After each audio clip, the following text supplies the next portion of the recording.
Bienvenue dans la série sur la mécanique quantique. Donc nous avons vu le théorème de Bell. Celui-ci implique que si on a une théorie à variable cachée qui reproduit la mécanique quantique, elle doit être non locale.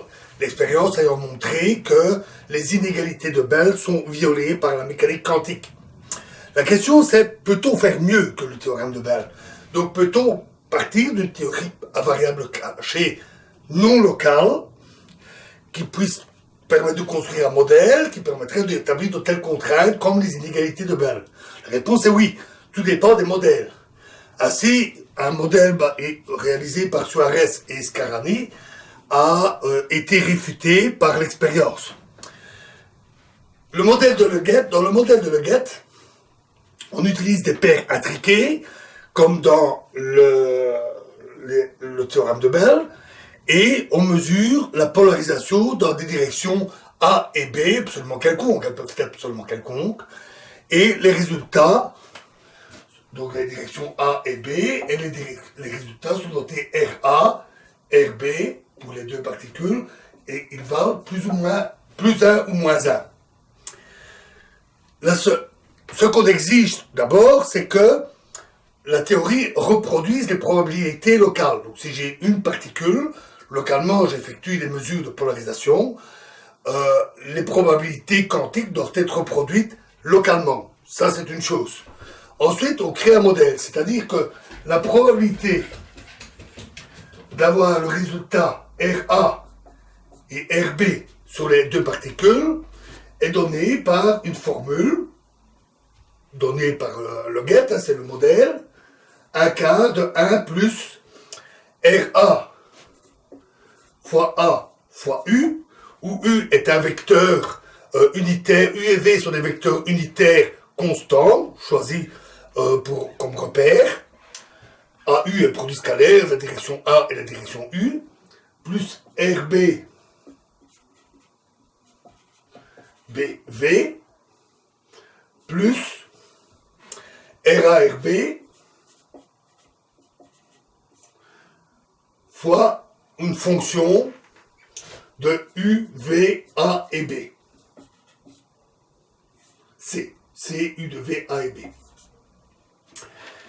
Les termes ici sont des termes locaux, ne dépendent que de RA et la direction A pour la mesure, ou de RB, le résultat, et la direction B de la mesure, sur la deuxième particule, et ils sont choisis de manière justement à reproduire les probabilités locales. C'est la raison du choix qui est ici. Ce terme-là, par contre, est non local. Il implique les résultats des deux particules et une fonction qui fait intervenir les deux directions. Leggett n'impose rien de particulier à la fonction C. Elle peut être absolument quelconque.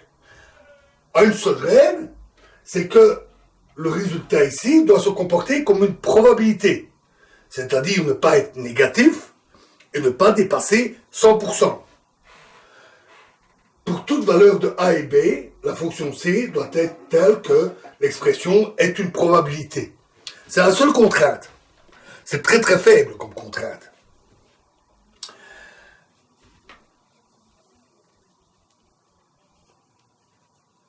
Ce qui est assez remarquable, avec un modèle aussi simple, non local, c'est que ceci est tout à fait suffisant pour déterminer des inégalités analogues à celles de Bell. Un résultat absolument remarquable, parce que on s'attendrait qu'avec quelque chose d'aussi général, il n'y ait pratiquement aucune contrainte, ou pas de contrainte du tout. Eh bien si, c'est suffisant. Alors, pour définir ces inégalités, on définit les coefficients de corrélation, C à B, alors une fonction C est différente, on aurait pu l'appeler C', C à B, pour deux directions A et B, qui est donnée par la somme de RA, RB, qui valent plus ou moins 1, fois la probabilité d'avoir RA, RB. Et pour une valeur de J qui vaut 1 ou 2, on définit des vecteurs NJ, les directions 1 et 2 étant des directions perpendiculaires, et NJ définit un plan avec tous les vecteurs AJ perpendiculaires à NJ. Donc on a une direction NJ, et dans le plan perpendiculaire à cette direction, on a tous les vecteurs AJ. Et on définit un vecteur AJ perpendiculaire qui est perpendiculaire à AJ, donc on prend le produit vectoriel de AJ et NJ. Donc on a la direction NJ, un vecteur AJ dans ce plan perpendiculaire, et un autre vecteur dans le même plan perpendiculaire au premier. Et enfin, on définit un BJ pour un certain angle θ qui est donné par cosinus θ AJ plus sinus θ AJ perpendiculaire. En fait, dans le plan perpendiculaire NJ, ça revient à prendre deux vecteurs séparés, A et B, séparés d'un angle θ. Et on définit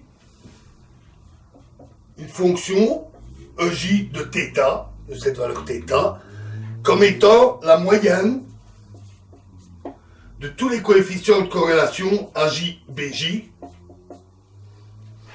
pour toutes les directions des vecteurs AJ.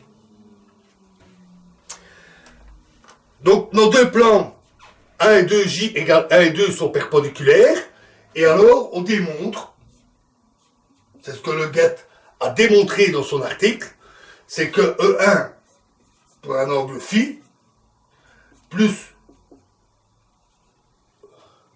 E1 pour l'angle 0 plus E2 pour un angle phi plus E2 0 est inférieur ou égal, toujours inférieur ou égal, à 4 moins 4 pi, 4 sur pi, pardon, fois, en valeur absolue, le sinus de phi demi. C'est les inégalités de Le Guet. Elles ont toutefois un inconvénient pour l'expérience, pour les vérifier expérimentalement. Parce que quand EJ est défini comme une moyenne pour toutes les directions AJ, ça veut dire qu'en principe, pour mesurer cette valeur, on devrait faire des mesures dans une infinité de directions possibles. Ce qui est évidemment problématique. Le groupe Zeilinger, qui s'est attaqué à vérifier ces inégalités, ce modèle, à vérifier le modèle de Le Guet, a dérivé une version discrète.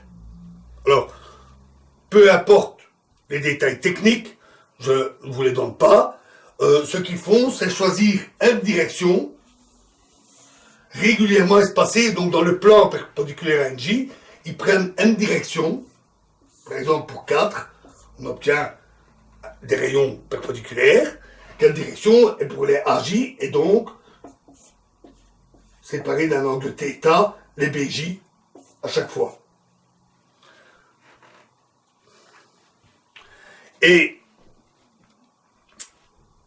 à partir de cette définition discrétisée et de l'expression générale, ils arrivent à déterminer des inégalités où ceci est alors inférieur ou égal à Ln, donc le nombre n de directions choisies, en fonction de deux directions de base, A1, A2, et de l'angle phi.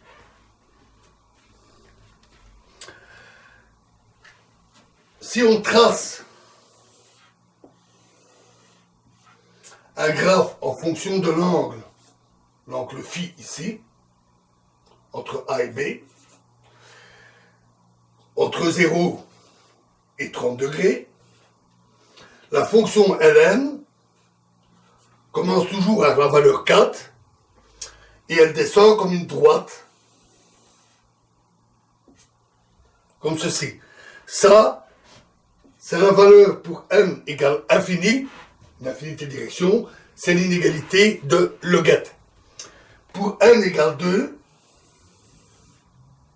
on obtient une droite un peu moins inclinée. Pour n égale 3 également, et puis des droites de plus en plus proches de la droite n égale l'infini. Et on peut aussi calculer la valeur de cette expression en mécanique quantique. Si on fait le calcul en mécanique quantique, pour un état singulier idéal, donc un état intriqué dans l'état singulier parfait, on obtient des valeurs qui suivent les pointillés ici. Et donc, on constate qu'il y a une violation par la mécanique quantique de ces inégalités. Et donc, ça donne prise ainsi à l'expérience. Ce qui est assez remarquable, parce que rappelez-vous, le modèle de Le Gett, il est choisi de manière à ce que les probabilités locales soient correctes, et ne rajoute qu'un coefficient qui n'est limité à peu de choses près, un coefficient non local, qui n'est limité à peu de choses près que par le fait que le résultat doit être une probabilité. La seule forme particulière, c'est que on multiplie cette fonction par R1 et RB, les résultats. D'autres formes auraient pu être choisies. Donc le modèle est fort général. Il n'est pas infiniment général, parce qu'on pourrait choisir d'autres formes ici, mais il est quand même extrêmement général. Et malgré ça, on trouve que, effectivement, la mécanique quantique viole ces inégalités. Il reste à le vérifier. Et ça a été fait par le groupe Zeilinger. Et nous verrons, dans la prochaine vidéo, nous verrons le dispositif expérimental, qui n'est pas très compliqué, les résultats et les conclusions de cette expérience. Je vous remercie.